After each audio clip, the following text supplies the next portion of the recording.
ఈరోజు కాలీఫ్లవర్ పచ్చడి. కొంచెం కాడలు, కొంచెం పువ్వు. కొంచెం కాళ్ళతో తీసేస్తాం కదా అవి. అలాగే కొంచెం పువ్వు కూడా కలిపానండి. ఇలా మొగ్గలుంటే కొన్ని కలిపాను. అవి చక్కగా అన్ని ఉన్నాయండి. కాస్త నూనెసి ఒక్క 2 చెంచాలు చక్కగా మగ్గించేసాను, పక్కన పెట్టాను. కాస్త అంత కొత్తిమీర, అన్ని పచ్చిమిర్చి, ఇంత మినప్పప్పు, ఇంత నువ్వు పప్పు, ఇన్ని ఎల్లుల్లి రెమ్మలు, ఇంత జీలకర్ర వేసేసి పోపు వేపేసి మళ్ళీ ఈ కాళ్ళ వేపిని కూడా కలిపేసాను ఇందులో. పచ్చడి కదండి, మరి ఇప్పుడు ఈ పచ్చడిలో ఏమేమి వేస్తాను అనుకుంటున్నారు కదా.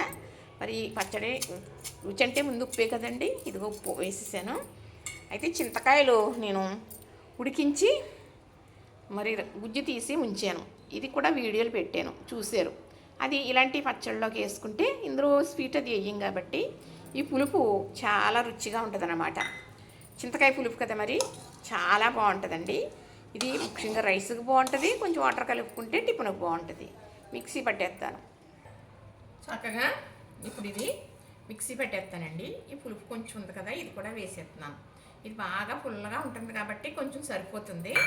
రైస్లో కలుపు తింటూ ఉంటే చాలా రకాల పచ్చడి చేసుకుంటాం, కానీ ఈ పచ్చడి కూడా చాలా బాగుంటుందండి. అయిపోయిందండి చక్కగా. చూసారు, ఇదిగో ఇలా మిక్సీ పట్టేసాను చక్కగా. చాలా బాగుందండి రుచి. మనం చింతకాయ వేసుకుని చాలా రకాల పచ్చడి చేసుకుంటాం కదా, ఇలా నువ్వుపప్పు పచ్చడి అయితే చేస్తాను నేను. మినపప్పు పచ్చడిది రైస్కి కానీ చట్నీకి కానీ చాలా బాగుంటుంది అన్నమాట. మా వారికి అయితే చాలా ఇష్టం.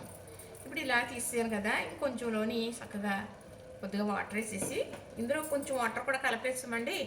చింతకాయ గుజ్జేసాను చూసారు, అదే కొద్ది ఒక్కసుకో కూడా వాటర్ అనేది వేయలేదు. చక్కగా ఇది రైస్ కలుపు తింటుంటే మొత్తం తినేయాలనిపిస్తుంది, అంత బాగుంటుంది. కాలీఫ్లవర్ కమ్మగా ఉంటుంది కదా, నువ్వు పప్పు మినపప్పు వేసాము, ఇంకేంటి కదా. చూసారా, నచ్చిందా కాలీఫ్లవర్ పచ్చడి?